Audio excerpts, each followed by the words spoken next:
Oh, hi. You came just in time. Welcome to Psycho Jambalaya. It's story time, and it's true story time. Now, people talk about wolves like they're their spirit animal, but I met one once, pretty close actually, and it's a strange tale, and it wasn't in a zoo by any means. I used to work in Old Faithful National Park, and I was dating a very cool, pretty girl.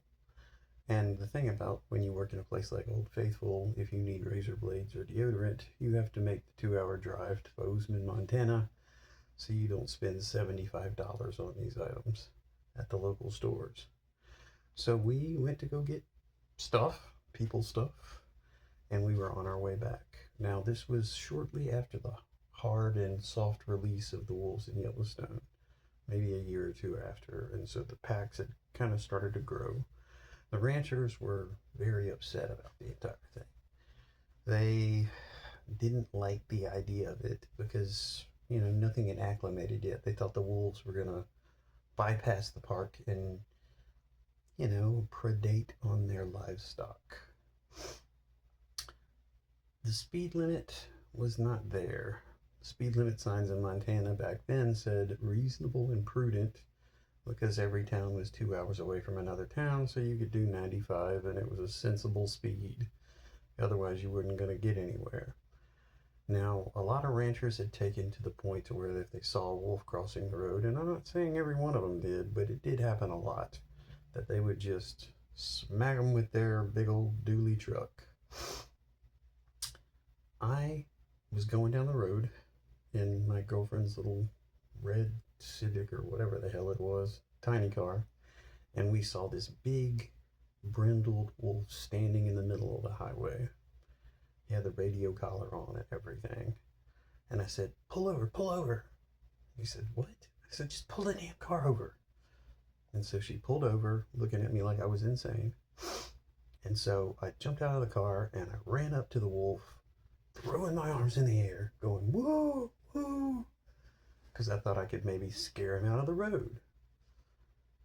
And he's a big dude and not pretty in the way that, like, you think about Balto.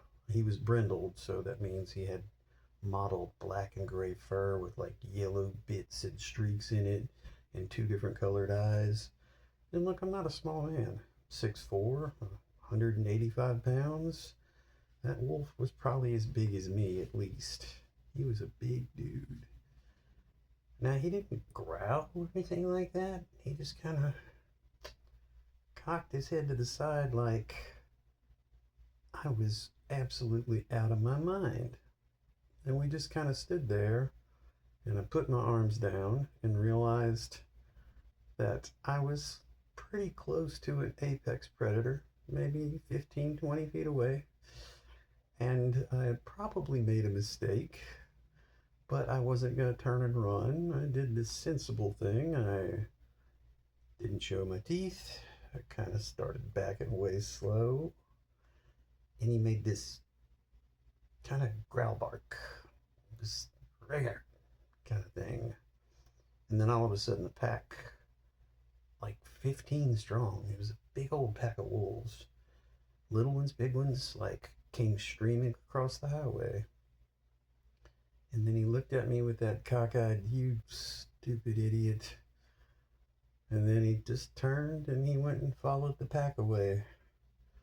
And I got back in the car, and my girlfriend at the time looked at me with the same look that the wolf gave me, that I was pretty much an idiot. And that's how I met the wolf. So, thanks for being at Psycho Jambalaya Storytime.